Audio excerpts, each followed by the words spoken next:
एक समय की बात है।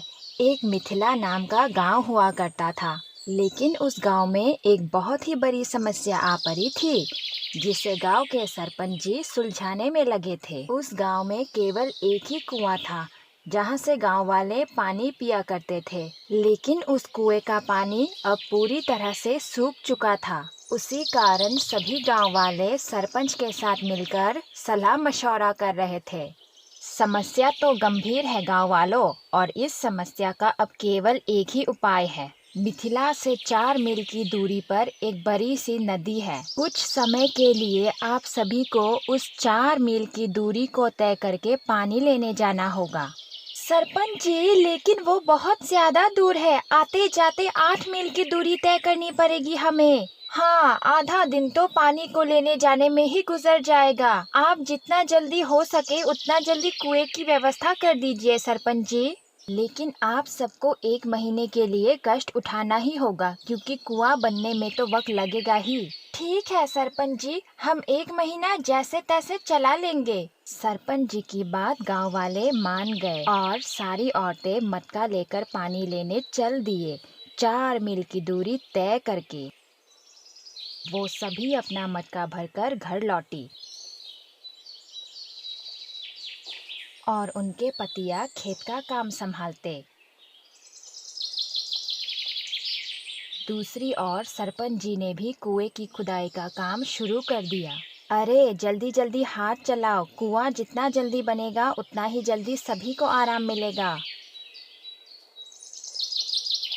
कुछ हफ्तों तक ऐसा ही चला। रोज गांव की औरतें मीलों की दूरी तय करके पानी लेने जाती। लेकिन एक रात एक अजीब सी घटना हुई। 2 लोग रात के अंधेरे में कंबल से ढके हुए कहीं से आए और उसी तालाब के पास जाकर रुके जहां से गांव की औरतें पानी लिया करती। लगता है यहाँ कोई आता जाता नहीं। ये जगह एकदम सही रहेगी। शीशी को यही फेंक दो।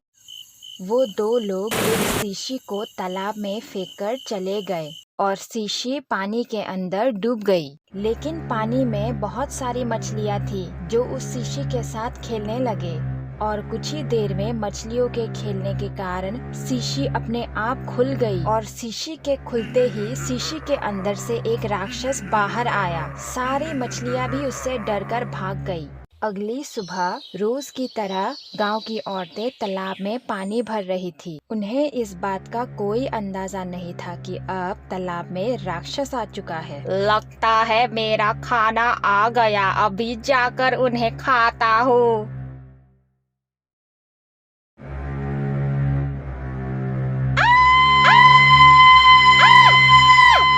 हे भगवान, ये तो एक राक्षस है। वैजयंती को छोड़ दे राक्षस। मुझे छोड़ दो, जाने दो मुझे। तुम सब जाओ, मदद लेकर आओ। मैं सातम हूँ और अब से यहाँ जो भी पानी पीने आएगा वो मेरा खाना बनेगा। बचाओ बचाओ बचाओ बचाओ।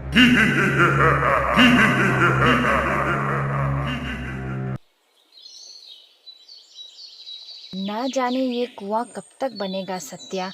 मेरी घरवाली को बहुत तकलीफ होती है इतना दूरी तय करके पानी लेने जाने में।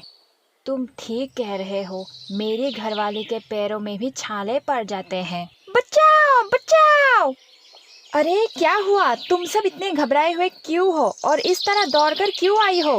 वो नदी में वैजयंती को राक्षस ने खा लिया। हम बचते बचाते वहाँ से भाग आए। क्या? राक्षस ने वैजयंती जी को खा लिया? हमें अभी सरपंच जी के पास चलना चाहिए। अरे मित्रों, खेती छोड़ो और अभी के अभी सरपंच जी के पास चलो, एक दुर्घटना घटी है। बस 2 हफ्ते और फिर हमारा कुआं तैयार। सरपंच जी, एक भयानक सूचना है। वैजयंती जी को तालाब में राक्षस ने खा लिया। वैजयंती, मेरी वैजयंती। लेकिन तालाब में राक्षस कहाँ से आया? किसी को भी नहीं पता सरपंच जी, लेकिन आपको हिम्मत से काम लेना होगा और आपको हम सबकी मदद करनी होगी। ठीक है, पहले ये पता कर लेते हैं कि वो आया कहाँ से। तुम सब चाकू छुरी कुल्हाड़ी ले लो, हमें तालाब में चलना है। गांव वाले पूरी तैयारी के साथ तालाब की ओर चलने लगे। राक्षस यहाँ नहीं है, लगता है वो यहाँ से चली गई।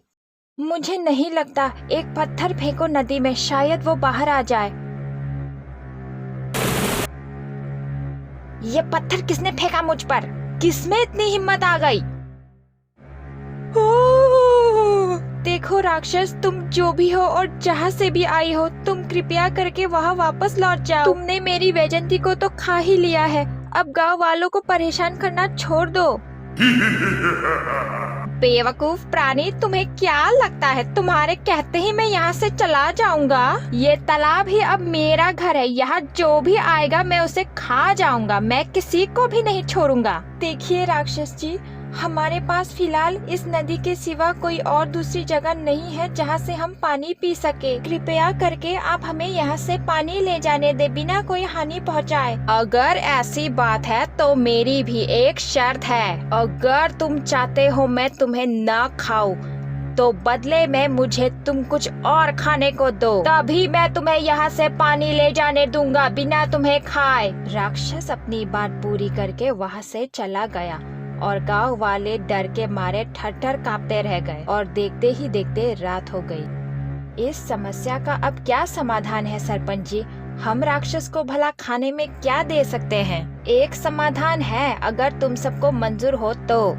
समाधान कोई भी हो सरपंच जी, हमें तो मंजूर करना ही पड़ेगा। आप बताइए। हम राक्षस को अपनी एक गाय हर रोज देंगे, केवल 1 हफ्ते के लिए, क्योंकि 1 हफ्ते में कुआं भी तैयार हो जाएगा।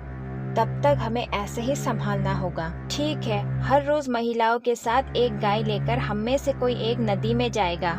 अगली सुबह जैसा तय हुआ था वैसे ही एक गाय लेकर वो नदी में पानी लेने गए। राक्षस ने गाय खा लिया और उन्हें बदले में पानी ले जाने दिया। कुछ वक्त तक वैसे ही चला, लेकिन अब गांव में गाय खत्म होने को आई थी। सरपंच जी, अब क्या? हमारी गाय भी खत्म हो रही है और कुआं अब तक भी नहीं बना। मैं अपनी तरफ से पूरी कोशिश कर रहा हूँ, लेकिन अगर तुम सबके पास कोई सुझाव हो तो मुझे बताओ, मैं उसे सुनना चाहूँगा। सरपंच जी, प्रीतमपुरा में मेरा एक दोस्त है, उसके पिता एक बहुत ही पहुँचे हुए ब्राह्मण हैं। शायद उनके पास हमारे समस्या का समाधान हो। ठीक है सत्या, ये एक कोशिश भी करके देख ही लेते हैं। तुम अभी के अभी प्रीतमपुरा के लिए निकलो और कल तक ब्राह्मण को साथ लेके नदी में आना। हम सब तुम्हारा वही इंतजार करेंगे। ठीक है, मैं अभी निकलता हूँ। सत्या प्रीतमपुरा के लिए बड़ी जल्दी में निकल पड़ा और अगले दिन सुबह वो प्रीतमपुरा पहुंच गया। अरे, ये तो मेरा मित्र सत्या है, पर वो यहाँ कैसे? अभी पता लगाता हूँ। सत्या, तुम अचानक से प्रीतमपुरा में कैसे? विनय, हमारे गांव वालों के ऊपर एक बहुत ही बड़ी मुसीबत आ पड़ी है। न जाने कहां से, पर एक सातम नाम का राक्षस उस नदी में आ गया है जहां से हम पानी पीते हैं। मैं तुम्हारे पिता से मदद मांगने आया हूँ विनय। सातम, ये नाम मैंने पहले सुना है, शायद मेरे पिता जानते हैं उसे। तुम मुझे अपने पिता के पास ले चलो विनय। हाँ, वो तुम्हारी मदद जरूर करेंगे, चलो मेरे साथ। पिताजी, ये मेरा दोस्त सत्या है, मिथिला से आया है, उसे आपसे मिलना है। ऐसी कौन सी समस्या आ गई बेटा जो तुम्हें इतनी दूर से मुझसे मिलने आना पड़ा? हमारे गांव वालों के ऊपर एक सातम नाम के राक्षस का कहर टूट पड़ा है साधु महान। अब हमारी आखिरी उम्मीद बस आप ही हैं। हमारी मदद कीजिए साधु महान। मैं समझ गया बेटा, तुम किस मुसीबत से परेशान हो। करीब 1 महीने पहले की बात है। रायगढ़ नाम के गांव में सातम ने बहुत उत्पात मचाया था। वहाँ के बहुत सारे लोगों को वो जिंदा खा गया था और मैंने ही सातम को कैद किया था एक शीशी की बोतल में, और मैंने ही उन्हें कहा था जाकर उस शीशी को कहीं दूर फेंक दे जहाँ कोई इंसान आता जाता ना हो। लेकिन लगता है उनसे बहुत बड़ी भूल हो गई है। क्या इस समस्या का कोई समाधान नहीं साधु महान? इस समस्या का केवल एक ही समाधान है, मुझे दोबारा से उसे कैद करना पड़ेगा, पर इस बार उसे कैद करके जमीन के नीचे दफनाना होगा ताकि किसी भी तरह से दोबारा सातम कभी बाहर ना आ सके। बेटा, तुम मुझे वहाँ ले चलो जहाँ सातम है। वो तीनों सातम को कैद करने के लिए चल दिए। इतनी देर हो गई है, सत्या अभी तक मदद लेकर क्यों नहीं आया? वो देखो, वो आ रहे हैं। मैं मदद लेकर आ गया हूँ सरपंच जी। साधु महान, हमारी मदद कीजिए, इस राक्षस को सबक सिखाइए, इसने मेरी वैजयंती को खाया है। ओम ह्रीम ह्रीम चामुंडाय विष्चय नमः। हे भोलेनाथ, सातम को कैद करने में मेरी मदद कर। जय शिव शंभू, जय भोलेनाथ। सातम बाहर आ जल्दी। ये क्या है? लगता है फिर से मुझे साधु कैद करने आ गया है। दुष्ट साधु, मुझे मुक्त कर, अभी के अभी मुझे मुक्त कर। मैंने तुम्हारा कुछ नहीं बिगाड़ा है, तुम्हें यहाँ से जाना होगा सातम। ओम ह्रीम ह्रीम चामुंडाय विष्चाय नमः। ओम ह्रीम ह्रीम चामुंडाय विष्चाय नमः। साधु ने सातम को शीशे के अंदर कैद कर लिया और इस बार उसे जमीन के अंदर एक पेड़ के नीचे दफना दिया और उसके ऊपर निशान के तौर पर एक पौधा लगा दिया।